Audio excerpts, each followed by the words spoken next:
Hey, hey, hey! Salut la gang! Bienvenue sur la chaîne. Aujourd'hui, petite vidéo pour vous parler d'un jeu que je viens juste de découvrir, un jeu que j'ai acheté cette semaine et je voulais vous en faire la découverte. Alors, le nom du jeu s'appelle Warhammer 40 000 Inquisitor Martyr. C'est un nom qui est quand même assez long, mais un jeu quand même assez intéressant que je voulais vous faire connaître aujourd'hui pour ceux qui n'en ont pas entendu parler. Alors, juste pour vous mettre en perspective, là, ce jeu-là est un hack and slash RPG. Et c'est un jeu où vous avez une vue d'ensemble d'en haut, comme ceci. C'est un jeu qui également se joue en ligne, en coop. Vous pouvez jouer avec vos amis, vous pouvez faire partie également d'un clan et vous pouvez aussi jouer multiconsole. Ça veut dire que vous pouvez brancher une autre manette puis jouer avec quelqu'un d'autre avec vous sur la même console. C'est pas souvent qu'il y a des jeux comme ça maintenant sur console, mais ce jeu-là est fait comme ça. Alors, je voulais juste faire une petite explication de ce jeu-là. Et on va commencer avec l'inventaire. Alors, l'inventaire, c'est pas vraiment compliqué, c'est tout ce qui est ça ici. Alors, vous avez votre inventaire, vous avez trois coffres d'inventaire où vous pouvez serrer des choses. Et sur le côté, comme vous pouvez voir, là, vous avez votre personnage avec tout l'inventaire que vous avez sur vous actuellement. Juste pour commencer, j'ai peut-être été un petit peu trop vite sur mes explications. Quand vous commencez le jeu, vous avez la possibilité de créer votre personnage et vous avez le choix de trois classes différentes. Alors, trois classes vraiment très différentes. C'est quand même assez important là, de lire les caractéristiques de chaque classe avant de commencer la création de votre personnage. Et chaque classe a trois setups différents que vous pouvez utiliser là, comme départ, comme build de départ pour commencer le jeu. Alors, ça vaut vraiment la peine là, de prendre le temps vraiment de lire comme du monde là, les caractéristiques de chaque classe pour voir quel style de jeu que vous voulez jouer. Alors, pour ce qui est de la création du personnage, c'est pas mal ça. Sinon, pour en revenir à l'inventaire, comme je vous expliquais ici au courant de votre aventure, premièrement, c'est un jeu qui est un open world. Alors, vous avez vraiment une grande possibilité là, de loot, d'objets à force de vous aventurer et de faire vos chapitres et vos missions.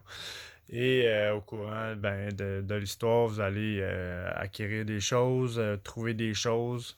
Alors, il y a vraiment une bonne possibilité là, de pouvoir monter là, votre personnage comme bon vous semble.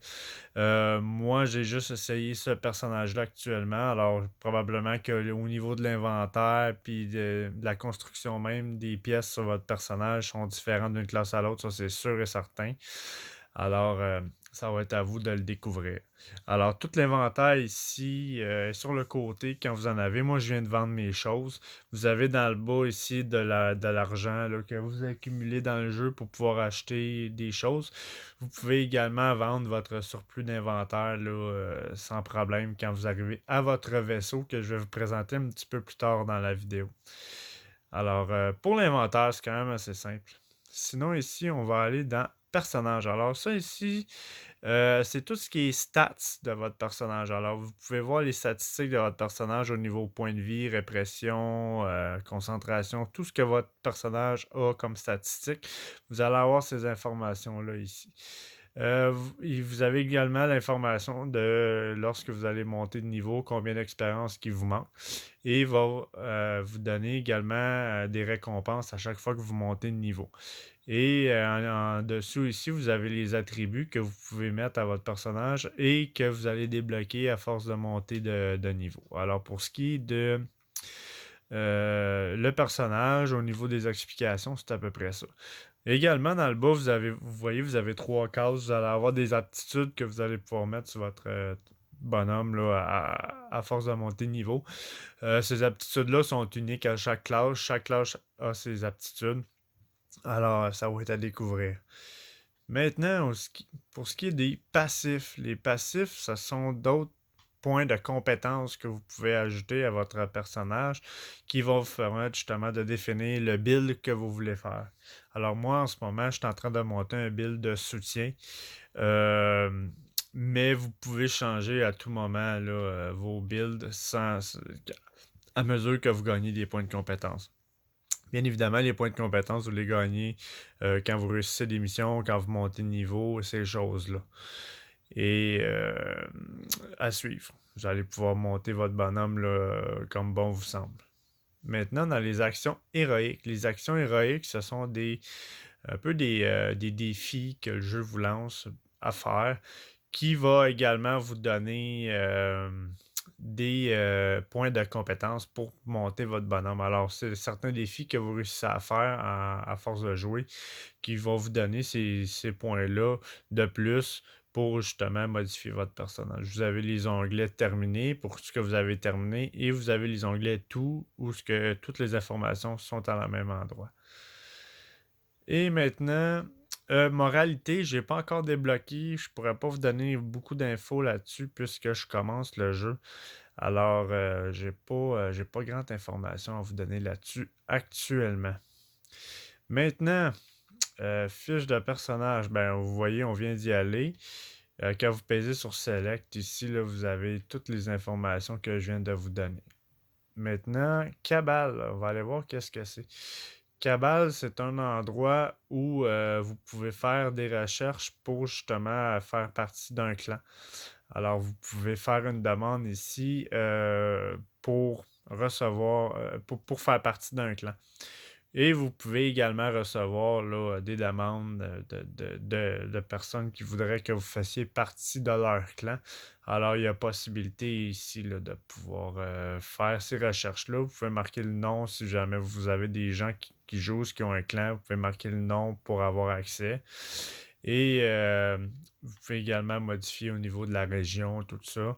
Alors, vous pouvez trouver là, une guilde avec vous pour pouvoir venir vous aider, soit dans vos quêtes, dans vos missions, votre aventure, puisque c'est un jeu co-op. Vous avez l'onglet social. Alors, l'onglet social, c'est pas compliqué. Je pense que vous pouvez parler en privé à vos amis. Si vous faites partie d'un clan, vous pouvez parler sur le social du jeu avec vos amis. Alors, vous avez cette option-là ici. Sinon, pour ce qui est de la gloire, je pense que la gloire, c'est justement des bonus que vous pouvez accumuler ou obtenir lorsque vous jouez soit en coop avec votre clan. Ce sont des points supplémentaires, je pense que vous pouvez acquérir en faisant certaines quêtes quotidiennes ou hebdomadaires pour justement là, aider votre clan là, à monter. Au niveau des clans, j'ai pas beaucoup d'informations parce que je commence le jeu. Alors, je peux pas vraiment vous aider encore sur ces informations-là. Mais du moment que j'en sais plus, je vais peut-être ajouter des parenthèses à cette vidéo-là pour vous donner une multitude d'informations supplémentaires. Sinon, ici, vous avez votre journal. Alors, dans le journal, ici, c'est pas trop compliqué. Vous avez le résumé de vos chapitres. Le jeu fonctionne par chapitre. Et en fait, vous avez des enquêtes à faire sur ces chapitres-là et vous avez des objectifs à accomplir par chapitre. Mais c'est des chapitres extrêmement longs. Comme je vous disais, c'est une carte ouverte. Alors, vous avez vraiment possibilité là, de voyager là, énormément d'une planète à l'autre sans problème pour aller faire vos missions, vos enquêtes. À un moment donné, vous allez en avoir énormément. Dans le journal, vous avez également un endroit qui se nomme tutoriel, comme tous les jeux, et vous avez accès à toutes les informations que vous avez besoin là, pour vous aider à développer le jeu là, très facilement. Beaucoup d'informations, c'est un jeu qui est très très vaste, quand même très compliqué au début peut-être à comprendre pour ceux qui ne sont pas habitués de jouer à ce genre de jeu-là. Mais à force de jouer, on finit par s'habituer. Pour en revenir à l'inventaire, vous pouvez avoir deux sets d'armes en même temps sur vous quand vous jouez. Euh, Moi, mon deuxième set, c'est une épée longue et mon premier set, c'est un arme à feu. Alors, vous pouvez jouer avec ces deux sets-là. Bien évidemment, chaque arme a ses bonus, ses capacités. Comme vous pouvez voir, chaque équipement est bien identifié au niveau des statistiques, des dégâts, des pourcentages. Alors, vous pouvez vraiment jongler avec ça là, sans problème. Et c'est la même chose pour toutes les choses que vous avez sur votre personnage. Alors, grosso modo, c'est à peu près ça. Bien évidemment, vous avez un prologue à faire avant d'arriver où ce que je suis actuellement. Ça ici, ça se trouve être votre vaisseau personnel. Alors, je vais vous montrer un petit peu les choses que vous pouvez faire dans votre vaisseau. Et ensuite, je vais terminer là, avec la carte du monde pour vous faire une petite démonstration de où ce que vous pouvez aller. Alors, comme vous pouvez voir sur le côté ici de l'écran, vous avez vos informations de chapitre où ce que vous êtes rendu. Et vous avez également semaine de l'escouade. Vous avez des quêtes quotidiennes déjà que vous pouvez faire pour votre personnage pour aller chercher des choses supplémentaires. Alors ici, on va aller dans supplémentaire. Supplémentaire, c'est un endroit où vous pouvez vous mettre un compagnon. Moi, j'ai la version ultime, alors j'ai déjà quelques compagnons là, pour commencer. Alors, chaque compagnon a ses capacités, juste à lire comme il faut les statistiques en bas pour vous dire qu'est-ce que le compagnon fait, quel avantage et désavantage qu'il a. Alors, vous pouvez changer ça. Sinon, vous avez également un endroit où vous pouvez changer vos émoticônes pour quand vous jouez avec vos amis ou quoi que ce soit. Vous avez une roue d'émoticônes que vous pouvez utiliser comme la plupart des jeux du genre. Et vous avez aussi esthétique. Alors, vous pouvez modifier les apparences de votre casque. Vous pouvez également changer les apparences de votre vaisseau. Vous pouvez également changer certaines images sur votre carte de visite. Et vous pouvez également changer là, la couleur des pas que vous faites par terre. Là. Ça peut être illuminé, ces choses-là. Alors ça, c'est un petit peu secondaire, mais vous pouvez quand même faire ces changements-là. Sinon, ici, ensuite de ça, vous avez l'option Panthéon des héros. Alors, le Panthéon des héros, c'est un endroit où vous avez accès à toutes les informations de tout le monde avec les scores. Alors, pour ceux qui sont intéressés au score au tableau des résultats ou les scores ou la gloire, vous avez des informations ici sur la plupart des joueurs, là, les meilleurs au monde, à aller jusqu'à vous. Alors, vous avez cette possibilité-là. Vous pouvez également sélectionner les amis uniquement, les membres du cabal. Le cabal, c'est votre clan. Alors, si vous faites partie d'un cabal, vous allez pouvoir avoir les informations de score de vos amis. Alors, pour le Panthéon des héros, c'est à peu près ça. Sinon, ici, vous avez le capitaine Van Winter, que ce capitaine-là ici, a un magasin. Alors, vous pouvez ici acheter là, avec de l'argent, faire des achats pour votre personnage. Elle vend beaucoup de choses. Vous pouvez également reacheter les choses que vous lui avez vendues si jamais vous avez fait une erreur puis qu'il y a des choses que vous avez vendues que finalement vous voulez récupérer. Et c'est ça. Au niveau des ventes, c'est pas bien compliqué. Là. Vous pouvez acheter et vendre à cet endroit-ci. Ensuite de ça, ici, vous avez le cercueil de stase. Le cercueil de stase, c'est un coffre de storage. Alors, c'est un endroit où vous pouvez garder votre surplus d'inventaire. Vous pouvez mettre ça ici si jamais c'est des choses que vous ne voulez pas vendre et que vous voulez garder. Comme je vous disais, vous pouvez vous monter plusieurs sets d'armes. Alors, vous pouvez garder là, des surplus ici si vous ne voulez pas embourber votre inventaire. Sinon, ensuite de ça, nous avons ici le mode multijoueur. Alors, si on clique sur coop local, ça va vous demander de plugger une deuxième manette pour que vous puissiez jouer avec quelqu'un sur la même console, avec un ami. Et sinon, vous avez le mode multijoueur en ligne où ce que vous pouvez essayer de trouver des amis, faire des recherches de joueurs ou trouver là, des joueurs avec qui jouer. Là. Alors, vous avez cette possibilité-là ici. Sinon, ici, je ne cliquerai pas là-dessus tout de suite, puisque je ne suis pas rendu là. Et maintenant, pour finir ici la vidéo, je vais vous présenter la carte du monde, le casque congitateur. Alors, si on clique là-dessus, Vous voyez le nom du jeu ici, qui est en chargement. Et vous arrivez dans un gros système solaire comme ceci. Et vous pouvez vous déplacer là, d'un endroit à l'autre pour faire des missions. Et à force d'avancer dans le jeu, vous allez avoir une plus grosse roue d'endroits où vous allez pouvoir aller.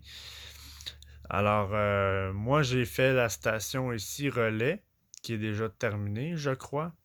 Et ensuite de ça, vous pouvez voyager. Et une fois que ça, c'est terminé, vous pouvez y retourner pour X, Y raison, mettons, à faire des quêtes quotidiennes ou ces choses-là. Et plus que vous allez avancer, plus que vous allez avoir de choix, là, de possibilités d'endroits où vous allez pouvoir vous déplacer. Alors, j'espère que vous avez aimé la vidéo. J'espère que ça va vous aider un petit peu. Je vous fais pas de gameplay parce que vous allez découvrir le jeu par vous-même. Soyez pas surpris là, au niveau du début du jeu, ça peut sembler un petit peu complexe, mais c'est quand même assez simple à comprendre une fois qu'on a commencé à se promener et à y jouer. Le dialogue du jeu est en anglais, mais vous avez un sous-titrage en français et tous les textes sont écrits en français. Alors, c'est facile pour vous là, de vous y retrouver. Alors, merci d'avoir pris le temps de regarder la vidéo. Si vous avez été satisfait, ben, gênez-vous pas à liker, partager, commenter pour m'encourager. Alors, sur ça, je vous dis bonne fin de journée et à la prochaine.